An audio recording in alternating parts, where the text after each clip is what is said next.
जी अस्सलाम वालेकुम। अब हमारे पास है क्वेश्चन नंबर 7। क्वेश्चन नंबर 7 की अब हम लोग अगर बात करें तो ये है 18 नंबर का क्वेश्चन और बिल्कुल आपके सामने स्क्रीन के छोटा सा क्वेश्चन है, लेकिन 18 नंबर का क्यों है ये अब हम इसकी वर्किंग करेंगे तो हमें अंदाजा आ जाएगा कि इसमें उसने किया क्या हमारे साथ। बिल्कुल आसान से इसकी रिक्वायरमेंट जब हम पूछते पढ़ते हैं तो क्या कहा इसने, क्या है जी, प्रिपेयर जर्नल एंट्रीज सिर्फ और सिर्फ 31 दिसंबर 2015 का जो ईयर एंड है इसकी जर्नल एंट्रीज जो हैं वो रिकॉर्ड करनी है इन अकॉर्डेंस विद IFRS। अब जनरल एंट्रीज बनानी है तो हम पहले डाटा पे आते हैं कि उसने हमें दिया क्या हुआ है। अच्छा जी, डाटा में ये जनाब कह रहे हैं क्योंकि हमने बनानी है दिसंबर 15 की, डाटा ये स्टार्ट कर रहे हैं ये कम जनवरी 2014 से 2 साल पहले। ZL acquire a plant for ₹3,000 million, has legal obligation to dismantle the plant at the end of its useful life of 4 year। ठीक है, हमारे पास कॉस्ट आ गई 3000, उसके बाद यूजफुल लाइफ आ गई 4 years। उसके बाद वो कहता है जी on the date of acquisition it was estimated that cost of dismantling ये होगी। तो क्या ये कॉस्ट को हम लोग क्या लेंगे, किस तरह से, कॉस्ट ऑफ डिसमेंटलिंग, इसको हम 400 मिलियन ले रहे होंगे, ऐसे होगा? बिल्कुल भी नहीं होगा। इसको हम लोग जो है वो प्रेजेंट वैल्यू पे लेके आएंगे 1 मल्टीप्लाई बाय जो भी परसेंटेज हमें गिवन होगी और कितने साल, 4 साल बस में होता है, 4 साल बाद हमने इसकी डिसमेंटलिंग करनी है तो हम उसको उस हिसाब से प्रेजेंट वैल्यू पे लेके आएंगे, फिर उस हिसाब से हम रिकॉर्ड कर रहे होंगे। इस लाइन में ये कहा। उसके बाद वो कह रहा है कि ZL used the evaluation model for subsequent measurement of PPE and account for evaluation on net replacement method और depreciation on a straight line basis पे। ठीक है, इसमें उसने हमें कह दिया कि रिवैल्यूएशन मॉडल यूज होगा। ठीक है, और दूसरी चीज इसने हमें बता दी है कि स्ट्रेट लाइन बेसिस पे डेप्रिसिएशन होनी है। ओके हो गया ये भी। उसके बाद जनाब हमें बता रहे हैं कि जो है ना प्रोफेशनल वैल्यूअर आए हैं और उन्होंने रिवाइज किया एस्टिमेट कॉस्ट ऑफ डिसमेंटलिंग 2014 और 15 दोनों में उन्होंने जो है वो रिवाइज किया। और 2000, हाँ, और इसमें वो कहते हैं revalued amount of property plant equipment जो है वो ये थी 14 में और 15 में। और साथ स्टार लगा के हमें बता रहे हैं कि इसमें एक्सक्लूडिंग डीकमीशनिंग कॉस्ट, इसमें डीकमीशनिंग कॉस्ट नहीं है। दो चीज़ें होती हैं, एक में वो बता देता है कि डीकमीशनिंग कॉस्ट इंक्लूडिंग है और एक में उसने कह दिया एक्सक्लूडिंग है। जिसमें इंक्लूड है उसमें तो इतना कोई खास इशू नहीं होता, वो एज सच वर्किंग उसकी चलती रहती है, जैसे रीवैल्यू होती है उसकी हम लोग जो है वो बाकी सारी एडजस्टमेंट जिसमें अपना डेप्रिसिएशन की एडजस्टमेंट हो गई, यहाँ पे फाइनेंस चार्ज जो प्रोविजन पे बन रहा होता है वो हो गई, और बाकी जो है अल्लाह आपका भला करे रिवैल्यूएशन सरप्लस वगैरह की वर्किंग हम लोग करके तो नेक्स्ट हम उसको कर रहे होते हैं। लेकिन जब हम एक्सक्लूडिंग जो है डिकमिशनिंग कॉस्ट की बात आती है तो इस पे फिर हमें जो है वो डबल थोड़ी सी वर्किंग करनी पड़ती है। उसमें जो है मशीन की हम लोग फिर वैल्यू ले रहे होते हैं प्लस उस टाइम जो प्रेजेंट वैल्यू होती है डिकमिशनिंग की रिवाइज्ड हम उसको ऐड कर रहे होते हैं और उसके बाद जो है हम लोग वर्किंग कर रहे होते हैं। तो हम देख लेते हैं किस तरह से करनी है। तो एक्सक्लूडिंग डिकमिशनिंग कॉस्ट उसने हमें बता दिया, साथ उसने रिवाइज्ड हमें एस्टिमेट दे दिया डिसमेंटलिंग कॉस्ट का। डिसमेंटलिंग कॉस्ट को ही डिकमिशनिंग कॉस्ट भी कहते हैं। उसके बाद वो कहता है tax and discount rate applicable to ZL ये है। ये आ गया हमारे पास टैक्स रेट आ गया, ये आ गया हमारे पास डिस्काउंटिंग का रेट। और उसके बाद वो कहता है कि tax authorities allow initial and normal depreciation at the rate of ये एंड ये रिस्पेक्टिवली। ठीक है, इनिशियल में हमें 50% टैक्स देना पड़ता है और नॉर्मल टैक्स उसके बाद लगता है 10% का, ये इसने हमें डाल दिया है टैक्स के चक्कर में। तो इस वजह से इसके थोड़े से नंबर बढ़ भी गए हैं। अब हमने इस क्वेश्चन को सॉल्व करना है। जनरल एंट्रीज उसने मांगी हैं, सीधी सी बात है, इफ्रिक का सवाल है। और इसमें हमने करना कुछ यूँ है कि सबसे पहले हम लोगों ने एक माइंड में चीज़ बिठा लेनी है कि कुछ ऐसी एंट्रीज हैं जो कि मेजोरिटी क्वेश्चंस में होनी ही होनी होती हैं, जैसा कि हमने हर ईयर एंड पे अगर डेप्रिसिएशन चार्ज करनी है, उसके बाद फिर जो है हम लोग एक फाइनेंस कॉस्ट चार्ज कर रहे होते हैं ईयर एंड पे, अनवाइंडिंग प्रोविजन की, हर सवाल में होगी। उसके बाद जो है अगर कोई सरप्लस वगैरह हमारे पास पड़ा होता है तो वो रिटेन अर्निंग में जा रहा होगा। इस चीज़ को हमने मेक श्योर करना है। ये 3-4 एंट्रीज इस तरह की होंगी जो कि हर सवाल में हो रही होती हैं। उसके बाद अब हम सवाल की तरफ अगर आते हैं कि इसको सोल्व उसने किस तरीके से किया है, तो वैसे तो हमें रिक्वायर्ड थी 31 दिसंबर 2015 की जनरल एंट्री सिर्फ और सिर्फ, लेकिन चूंकि हमारे पास कुछ बीडी भी चाहिए होंगे, हमने यहाँ पे जो है वो टैक्स की वर्किंग भी करनी है, जिसकी वजह से हमें बीडी भी चाहिए होगा, सीडी भी चाहिए होगा, फिर हम एक टैक्स की जो है ना वो डेफर टैक्स एक्सपेंस और लाइबिलिटी वगैरह फाइनल कर सकते हैं। उसके लिए हमें वर्किंग स्टार्ट करनी पड़ेगी। जिस टाइम पे हमने प्लांट लिया है यकम जनवरी 2014 से स्टार्ट में, जब हमने प्लांट लिया है तो सीधी सी बात है, प्लांट डेबिट बैंक क्रेडिट या कैश क्रेडिट 3000 से हो जाता है। उसके बाद हम क्या कहते हैं जी, प्रोविजन हम बना देंगे। प्रोविजन का भी हम लोग 400 मिलियन उसने हमें बता दिया जितना कि प्रोविजन की कॉस्ट है, और इसके साथ उसने हमें डिस्काउंटिंग का बता दिया 10% है, तो यहाँ पे हम वैल्यू लगा के उसकी, ये हमारे पास यहाँ से आ जाएगी डिसमेंटलिंग की अमाउंट, ठीक है, जो कि तकरीबन बनेगी 273.21। उसके बाद जो है ना हम लोग उसको सीधा सीधा डेप्रिसिएशन कर रहे होंगे। स्टार्ट ऑफ द ईयर ये हो गया, ईयर एंड पे आए हमने उसकी डेप्रिसिएशन की। उसके बाद फिर जो है हमने उसकी जो है फाइनेंस कॉस्ट लगाई कि फोर जो है ये 273 के ऊपर हम 10% लगाएंगे, अनवाइंडिंग हो जाएगी। उसके बाद फिर हम देखेंगे कि हमारे पास जो प्रेजेंट वैल्यू उसने दी हुई है, पहले तो हम एलिमिनेशन करेंगे ना दोबारा से, कि जब हम लोगों के पास एक जो है आ गई है वैल्यू, फेयर वैल्यू आ गई है, ठीक है, जब हम फेयर वैल्यू के मुताबिक अपनी कैरिंग अमाउंट को देख रहे होंगे, उससे कंपेयर कर रहे होंगे, तो उस टाइम पे हम लोग जो है पहले एलिमिनेशन ऑफ प्लांट करेंगे, पीपीई करेंगे, उसके बाद ही फिर जो है ना हम लोग इसको कर रहे होंगे। जब हम रिवैल्यूएशन चार्ज करनी है तो रिवैल्यूएशन से पहले हम लोग क्या कर रहे होंगे, जो भी हमारी पहले प्लांट की वैल्यू थी उसको हम कैरिंग अमाउंट पे लेके आ रहे होंगे, एलिमिनेशन का इफेक्ट आ रहा होगा, cumulative depreciation debit plant credit. उसके बाद जो है हम सरप्लस आएगा या लॉस आएगा जो भी, हम उसकी कैरिंग अमाउंट को फेयर वैल्यू के साथ कंपेयर कर रहे होते हैं और उसका सरप्लस या लॉस वगैरह जो है वो रिकॉर्ड कर रहे होते हैं। उसके बाद यहाँ पे एक एडिशनल ये स्टेप आएगा कि टैक्स की, जो कि डेफर टैक्स लाइबिलिटी वगैरह की, इसने डेफर टैक्स का हमें दिया ना, यहाँ पे रेट वगैरह दिया, हम उसकी भी वर्किंग कर रहे होंगे। सोल्यूशन में चलते हैं, मैं आपको दिखाता हूँ किस तरीके से करेंगे। क्वेश्चन नंबर 7 का सोल्यूशन, ये हमारे पास सोल्यूशन आ गया। इसकी हम वर्किंग जो है ना, क्योंकि हमने फेस पे सबसे पहले उसको सिर्फ जनरल एंट्रीज दिखानी है 2015, तो फेस पे हम कोई चीज़ नहीं एक्स्ट्रा लिख रहे होंगे, हम ज़्यादातर सारी जो है वो वर्किंग कर रहे होंगे। तो वर्किंग में अगर हम आते हैं तो हम इसको देखते हैं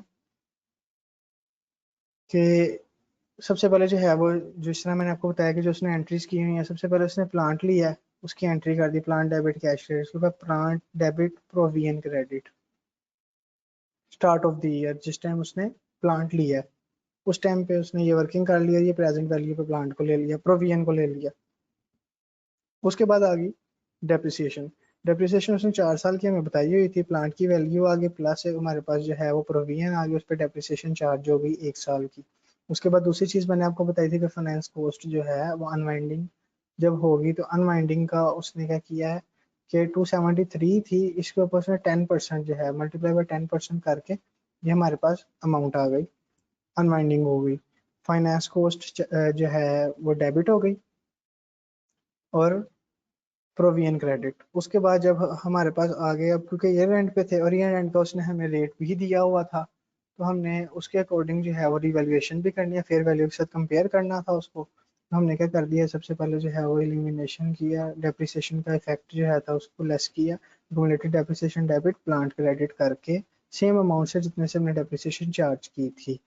उसके बाद क्या करना है, उसके बाद हमने ये करना था कि हमारे पास कैरिंग वैल्यू क्या थी, कैरिंग वैल्यू को हमने फेयर वैल्यू के साथ जब हम कंपेयर करेंगे तो 3000 जितने का लिया था प्लस प्रोविजन माइनस डेप्रिसिएशन, हमारे पास ये आ गई कैरिंग वैल्यू।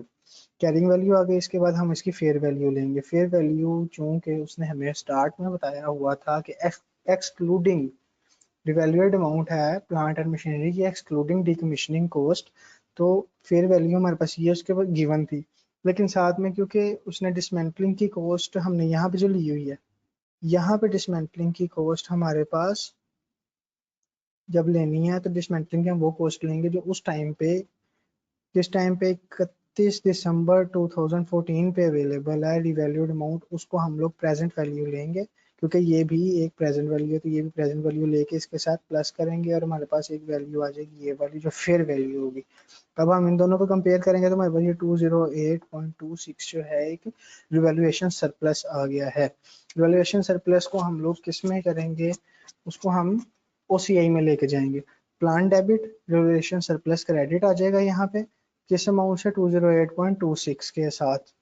उसके बाद सेम टाइम पे सेम डेट के ऊपर जब हमारे पास एक सरप्लस आ गया है, ठीक है, एक हमारे पास सरप्लस आएगा तो उसके ऊपर हम टैक्स भी पे करेंगे और टैक्स का रेट हमारे पास गिवन है 30%। तो इसने क्या किया है, revaluation surplus debit, revaluation surplus कम हुआ, DTL credit, deferred tax liability जो है थी वो क्रेडिट हो गई 30% रेट लगने के बाद इस अमाउंट के साथ, ठीक है। और दूसरी चीज क्या हुई कि हमारे पास आगे रिवैल्यूएशन सरप्लस किस पे, रिवैल्यूएशन लॉस आया प्रोविजन पे। और वो किस तरह से, जिधर एक तरफ प्रॉपर्टी प्लांट इक्विपमेंट की रिवैल्यूएशन हो रही थी सेम टाइम पे जब रिवैल्यूएड अमाउंट हमारे पास जो है वो प्रोविजन की भी मौजूद है तो हम उसकी भी वर्किंग करेंगे। तो हम उसकी कैरिंग अमाउंट पे जाते हैं तो हमारे पास ये प्रोविजन बनी थी पहले दिन, उसके बाद जब हमने इसको 10% जो है अनवाइंडिंग हुई इस पे तो हमारे पास ये अमाउंट आ गई कैरिंग अमाउंट। रिवाइज्ड अमाउंट हमारे पास आई है ये, रिवाइज्ड अमाउंट जो है वो बढ़ गई है जिसकी वजह से प्रोविजन हमारी इंक्रीज हो गई है। प्रोविजन इंक्रीज होने का मतलब हमारी रिस्पॉन्सिबिलिटी, हमारी लाइबिलिटी इंक्रीज हो गई है और लाइबिलिटी इंक्रीज होने का मतलब रिवैल्यूएशन लॉस हमारा आ गया है। रिवैल्यूएशन लॉस डेबिट और प्रोविजन क्रेडिट बनती है। लेकिन चूंकि हमारे पास पहले सरप्लस पड़ा हुआ था ओसीआई में तो हम रिवैल्यूएशन लॉस जो कि पीएनएल में जाना था उसको नहीं लेके जाएंगे। हम क्या करेंगे, हम जो हमारे पास ओसीआई में रिवैल्यूएशन सरप्लस पड़ा हुआ था उसमें से हम लेस करेंगे प्रोविजन की अमाउंट जितनी बन रही होगी 112.69, ठीक है, ये वाली अमाउंट को हम लोग रिवैल्यूएशन सरप्लस में से लेस कर देंगे और प्रोविजन इतने से बढ़ जाएगी, ठीक है। उसके बाद अब टोटल हम लोगों ने किया कि सबसे पहले प्लांट आया हमारे पास, सबसे पहले हमारे पास प्लांट आया, उसके बाद जो है ना हमने प्रोविजन उसके ऊपर रिकॉर्ड की है। उसके बाद जो है वो जो आपको तीन चीज़ें बताई थी कि डेप्रिसिएशन चार्ज करें, फाइनेंस कॉस्ट चार्ज करें, उसके बाद अगर तो एलिमिनेशन वगैरह है तो आप लोग अकोमोलेटेड डेप्रिसिएशन ले जाएंगे। उसके बाद अगर प्लांट पे कोई सरप्लस वगैरह है, लॉस है, उसको आप अकाउंट फॉर करेंगे। वो किस तरह से करेंगे आप, वो करेंगे कैरिंग अमाउंट और फेयर वैल्यू को कंपेयर करके, वो आप देख रहे होंगे। और साथ में अगर तो जो है वो रिवैल्यूएड अमाउंट हमारे पास प्रोविजन की भी है तो उसको भी देख रहे होंगे। जब हमने ये दोनों अमाउंट्स देख ली हैं तो उसके ऊपर जब हमें उसने टैक्स का बताया हुआ है तो रिवैल्यूएशन सरप्लस हुई है उसके ऊपर टैक्स लग जाएगा। वो टैक्स की वर्किंग कर दी, इसी तरह ही सेम टैक्स की वर्किंग चाहे आप जो है वो प्रोविजन वाली वर्किंग ऊपर कर लें, ठीक है। इसके साथ ही प्लान डेबिट वैल्यूएशन सरप्लस के क्रेडिट के साथ ही आप जो है सरप्लस डेबिट और प्रोविजन क्रेडिट वाली भी वर्किंग कर लें, चाहे वो आप टैक्स की वर्किंग के बाद कर लें, कोई इशू नहीं है। तो जब हमने रिवैल्यूएशन सरप्लस आया प्लांट के ऊपर उसके ऊपर टैक्स लगाया है, तो जब रिवैल्यूएशन लॉस आया है हमारा प्रोविजन के ऊपर तो उसके ऊपर भी टैक्स लगना चाहिए कि जब हमने गेन किया है, जब हमने सरप्लस कमाया तो हम गवर्नमेंट को टैक्स पे करें। तो जब हमें लॉस आया है तो फिर उसमें भी तो फिर लॉस में भी तो उनको हिस्सेदार बनना चाहिए ना, जब वो प्रॉफिट में हिस्सेदार है तो वो लॉस में भी बनेंगे। तो ये इससे क्या होगा, DTL debit, deferred tax liability debit हो गई है, रिवैल्यूएशन सरप्लस ओसीआई से क्रेडिट हो गई है, ठीक है, ये इफेक्ट आ जाएगा। उसके बाद उसके बाद उसने क्या किया, वर्किंग की है हमारे पास डेफर टैक्स एक्सपेंस की। ठीक है, प्लांट को उसने रखा है, ये फेयर वैल्यू प्लांट की आ गई हमारे पास। ठीक है, जो कि हम लोग यहाँ ऊपर वर्किंग में निकाल चुके हैं फेयर वैल्यू। उसके बाद टैक्स बेस का उसने हमें स्टार्ट में क्योंकि बता दिया था कि 3000 का हमारे पास एक एसेट है। टैक्स का उसने बताया था कि सबसे पहले इनिशियल जो है वो 50%, और उसके बाद नेक्स्ट डेप्रिसिएशन रेट लगेगा 10%। ठीक है, ये आप करेंगे 1500 आ जाता है, और मल्टीप्लाई बाय 10% करेंगे तो ये आपके पास बन जाता है 1350। 1350 ये आपके पास एक आ गई टैक्स बेस। अब इसका जो डिफरेंस होगा, कैरिंग अमाउंट ज़्यादा है प्लांट की, टैक्स बेस कम है, ये आपके पास आ गया टीटीडी, टैक्सेबल टेम्परेरी डिफरेंस। इसी तरह अगर हम प्रोविजन को देते हैं, प्रोविजन की अमाउंट भी हमारे पास जो है वो डिवाइस प्रोविजन एक कैरिंग अमाउंट है, फेयर वैल्यू है, टैक्स बेस में ये आएगी नहीं। और इसका जो है क्योंकि ये हमारे पास एक है लाइबिलिटी, तो लाइबिलिटी की कैरिंग अमाउंट ज़्यादा हो टैक्स बेस से, तो ये हमारे पास जो आ गया डीटीडी, डिडक्टेबल टेम्परेरी डिफरेंस, और 900 हमारे पास आ गया टोटल टीटीडी। इसके ऊपर 30% हम टैक्स रेट लगाएंगे, और ये हमारे पास आ जाएगी एक अमाउंट डीटीएल की। अब ये हमारे पास आ गई है कैरिंग क्लोजिंग वैल्यू। ठीक है, क्लोजिंग अमाउंट जो है डीटीएल की हमारे पास ईयर एंड पे ये आ गई है। बीडी क्योंकि है नहीं था, स्टार्ट है, फर्स्ट ईयर है, तो इस वजह से बीडी हमारे पास था नहीं। इसके अलावा जो हमारे पास वर्किंग ईयर वैल्यूएशन सरप्लस जो है वो हमारा इतने से जो है वो बढ़ा था, और इतने से हमारा सरप्लस कम हुआ था, उसका सेकंड इफेक्ट डीटीएल में आया था, उसको हमने ले लिया, और हमारे पास बैलेंसिंग फिगर जो है वो हमारे पास डीटीई आ गई। इसी तरह जो है रिवैल्यूएशन सरप्लस स्टार्ट में कोई भी नहीं था, फर्स्ट ईयर था, उसके बाद जो है वो हमारे पास जो है वो वैल्यूएशन बढ़ गई थी। उसके बाद वैल्यूएशन जो है प्रोविजन की वजह से कम हुई थी, पीपी की वजह से बढ़ गई थी, और प्रोविजन की वजह से कम हुई थी। इसका सेकंड इफेक्ट डीटीएल में गया था दोनों का। और इसके अलावा जो है वो अल्लाह आपका भला करे, प्लांट जो है, प्लांट पे हमें इतनी वैल्यूएशन सरप्लस आया था, प्रोविजन पे इतना आया था, लॉस आ गया था, और एंड हमारे पास ये बैलेंसिंग फिगर आ गई वैल्यूएशन सरप्लस की। तो ये थी हमारे पास वर्किंग 2014 की। एज सच ये रिक्वायर्ड नहीं थी, लेकिन क्योंकि हमने बाकी सारा करना था, 15 की वर्किंग करनी थी, तो 14 की हमें जरूरत पड़ गई कि हमने पहले प्लांट रिकॉर्ड किया, फिर प्रोविजन रिकॉर्ड की, उसके बाद उसको डेप्रिसिएशन लगाई, फाइनेंस कॉस्ट लगाई, डेप्रिसिएशन जो है वो रिवर्स की क्योंकि एलिमिनेशन थी।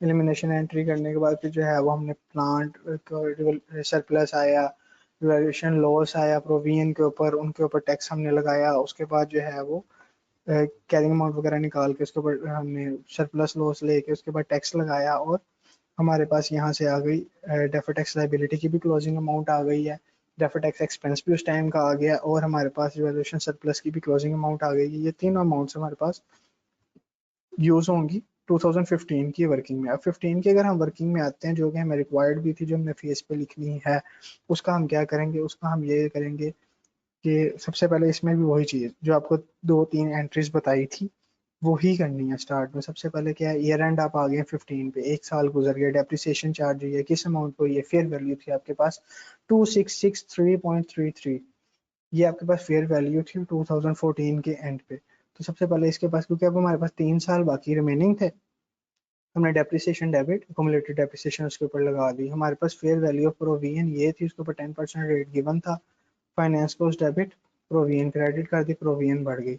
इसके बाद जो है अल्लाह आपका भला करे, हमारे पास वैल्यूएशन सरप्लस, वैल्यूएशन सरप्लस हमारे पास था 66.93 डिवाइडेड बाय 3, क्योंकि 3 साल थे तो उसको हम रिटेन अर्निंग में डाल देंगे। ये भी आपको स्टार्ट में एंट्री बताई थी जब क्वेश्चन पढ़ रहे थे कि ये एंट्रीज तो हमने हर ईयर एंड पे करनी ही करनी है। उसके बाद हमारे पास जो है वो फोर्थ एंट्री इस तरह से आ गई है कि अब हम क्योंकि ईयर एंड पे हैं और हमें एक रिवैल्यूएशन की फिर से उसने रिवैल्यूएट अमाउंट बताई हुई है, पीपी की भी और प्रोविजन की भी। तो सबसे पहले हम पीपी के देखेंगे कि हमारे पास रिवैल्यूएट अमाउंट क्या है, तो उसमें हम फिर वही से काम करेंगे कि एक तो हमारे पास ये आ गई कैरिंग अमाउंट जो हमारे पास फेयर वैल्यू थी लास्ट ईयर पे, इसके अलावा उसमें से हम लेस कर देते हैं। अगर इस साल की डेप्रिसिएशन हमारे पास ये आ जाएगी, कैरिंग अमाउंट आ गई। उसके बाद जो फेयर वैल्यू है 1200 जो है 1200 हमारे पास थी फेयर वैल्यू, गिवन। साथ 300 उसके हमारे पास थी प्रोवियन की न्यू एस्टिमेटेड अमाउंट, जिसको हम फिर जब प्रेजेंट वैल्यू पे लेके आएंगे तो टोटल इनको करेंगे तो हमारे पास ये वैल्यू आ जाएगी। अब इसमें से ये हमारे पास आ गया है रिवैल्यूएशन लॉस। अब इस रिवैल्यूएशन लॉस का क्या करेंगे? रिवैल्यूएशन लॉस अगर हमारे पास होता स्टार्ट ऑफ द ईयर तो हम उसका क्या कर रहे होते हैं, हम उसको पीएनएल में लेके जा रहे होते हैं, लॉस है। लेकिन इस टाइम हमारे पास क्या है कि कुछ वैल्यूएशन सरप्लस मौजूद था, तो हम उसके साथ पहले उसकी वर्किंग करेंगे, पहले हम सरप्लस को रिवर्स करेंगे, उसके बाद जो है बाकी के अमाउंट जो बचेंगे हम उसको लॉस में डाल देंगे पीएनएल में, कोई इशू नहीं है। और वो किस तरह से करेंगे? हमारे पास सरप्लस में अमाउंट थी 66.93, ठीक है, लेकिन जिसमें से हमने रिटेन अर्निंग में 22.31 को कर दिया हुआ था, तो बाकी हमारे पास बची 44 पॉइंट समथिंग अमाउंट बची। ठीक है, अब वो उस अमाउंट का हम लोग क्या करेंगे? उस अमाउंट को पहले हमने करना रिवर्स, लेकिन ऐसे नहीं करेंगे। देखिए, एक हमारे पास रिवैल्यूएशन सरप्लस की अमाउंट आई जिसके ऊपर हमने गवर्नमेंट को कहा ठीक है भाई, तो वो अपना हिस्सा ले ले, तो अपना टैक्स ले, मैं तुझे दूंगा। लेकिन क्योंकि अभी ये अनरियलाइज था और हमने गवर्नमेंट को टैक्स वगैरह भी पे नहीं किया, हमने एक डेफर्ड टैक्स बना कर रखा हुआ था, वर्किंग की हुई थी। अब हमें आ गया लॉस। अब जब हमें प्रॉफिट है ही नहीं तो हम गवर्नमेंट को उसमें से हिस्सा कहाँ से दे दें? तो जो हम उसको कहा था कि हम तुझे देंगे, पहले तो हमने उसको कहा भाई वो हमें वापस करना, हम तो तुझे नहीं दे रहे वापस। तो उस वक्त मतलब वो करेगा कि जब हमने उसको दिया हुआ था हमने उसको कहा कि भाई हमें लॉस आ गया, हम तुझे पैसे नहीं दे रहे वो वाले। ठीक है, तो उसमें क्या होगा कि हमारे पास ये जो वैल्यू आएगी ना इसमें से बाकी की, उसको हम लोगों ने पहले तो 30% किया हुआ था, अब हम डिवाइडेड बाय 70 मल्टीप्लाई बाय 100 करके तो ये वैल्यू रिवर्स कर लेंगे कि जितनी अमाउंट पे हमने उनको टैक्स देना था, ये जो बाकी अमाउंट हमारे पास बची है ना, टोटल सरप्लस में से अगर हम लोग जो रिटेन अर्निंग में चला गया वो तो चला गया, बाकी जो अमाउंट बची है उसको हम 100% करेंगे। वो 70% रह गया हमारा, 100% पे लाएंगे हमारे पास ये अमाउंट आएगी। जब 100% पे लाएंगे हमारे पास एक एंट्री होगी, ठीक है, हम वो एंट्री साथ साथ कर रहे होंगे। वो एंट्री हम क्या करेंगे? DTL debit, revaluation surplus credit. Revaluation surplus 19.12 से बढ़ गया, ठीक है ना, रिवैल्यूएशन सरप्लस क्रेडिट ये अमाउंट आ जाएगी। उसके बाद हम क्या करेंगे? अब हमारे पास टोटल जो अमाउंट आ गई है ना वो ये है रिवैल्यूएशन सरप्लस की, इसको हम रिवर्स करेंगे। टोटल हमारे पास जो है वो लॉस आया है प्लांट का 327.33। इस प्लांट का जो लॉस है ना इसको हमने रिवर्स करना है, तो भाई इसको हम जो है ना पहले तो रिवैल्यूएशन सरप्लस को लेस करेंगे, उसके बाद जो है हम लोग बाकी जो लॉस बचेगा उसको हम ले जाएंगे पीएनएल में। पहले वाले को हम ओसीआई में से कर रहे होंगे, बाद वाले को हम पीएनएल में ले जाएंगे। ये हमारे पास आ गई प्लांट की जो वैल्यूएशन लॉस आया था उसकी वर्किंग हो गई है। हमारे पास जो है डीटीएल बिल जो है वो डेबिट हो गया, वैल्यूएशन सरप्लस जो है वो वापस आ गया था, जो उनको हमने देना था वो सारे का सारा जो रिवैल्यूएशन सरप्लस था वो लॉस के साथ जो है वो हम लोगों ने कर दिया, उसको नेट ऑफ कर दिया है। उसके बाद वो कहता है कि ये तो हमारी होगी वर्किंग प्लांट की। तो अगर हम प्लांट की वर्किंग कर रहे हैं तो इसी तरह जो है वो प्रोवियन की वर्किंग भी हमने करनी है। प्रोवियन का भी हम लोग जो है वो एक ले रहे होंगे कैरिंग अमाउंट। प्रोवियन की कैरिंग अमाउंट बनती है, ये हमारे पास फेयर वैल्यू थी, ये इतने अनवाइंडिंग मजीद हुई हमारे वाले टाइम में, ये होगी उसकी वैल्यू रिवाइज्ड वैल्यू। वो कह रहा भाई ये है। अब ये डिक्रीज इन प्रोवियन, प्रोवियन का मतलब होता है लाइबिलिटी, हमारी लाइबिलिटी कम हो रही है तो हमें अच्छा लग रहा है। अच्छा लग रहा है इसका मतलब ये हमारा रिवैल्यूएशन सरप्लस है, और रिवैल्यूएशन सरप्लस जिस टाइम आता है वो जाता है ओसीआई में। लेकिन पहले हम ये देखते हैं कहीं हमारे प्रीवियस ईयर्स में या इसी ईयर में कहीं पे रिवैल्यूएशन लॉस तो नहीं आया हुआ, और अगर लॉस आया हुआ है तो पहले जब पिछले साल में हमारे पास जो है वो प्रॉपर्टी प्लांट इक्विपमेंट में पॉजिटिव रहा, हमें सरप्लस आया था, और प्रोवियन में से लॉस आया था, तो हमने प्रोवियन वाला लॉस को प्रॉपर्टी प्लांट इक्विपमेंट के सरप्लस में से नेट ऑफ कर रहे थे। तो इसी तरह जब हमारे पास प्रॉपर्टी प्लांट इक्विपमेंट में इस दफा लॉस आ गया और हमारे पास सरप्लस जो है वो प्रोवियन में बन गया, तो इस प्रोवियन वाले सरप्लस को भी हम वहां पे नेट ऑफ करेंगे। तो वो हम ये देख रहे हैं कि प्रोवियन डेबिट उसने कहा है, प्रोवियन कम हो गई है 206.61 से, और दूसरी तरफ रिवर्सल ऑफ लॉस, जो लॉस हमारा गया था 263.81 उसमें से 206.61 इस दफा रिवर्स हो गया, ठीक है। और क्योंकि अब ऊपर जो प्रॉपर्टी प्लांट इक्विपमेंट था उसमें इस दफा आया लॉस, तो लॉस के ऊपर तो टैक्स नहीं ना लगेगा, टैक्स लगना था सरप्लस के ऊपर।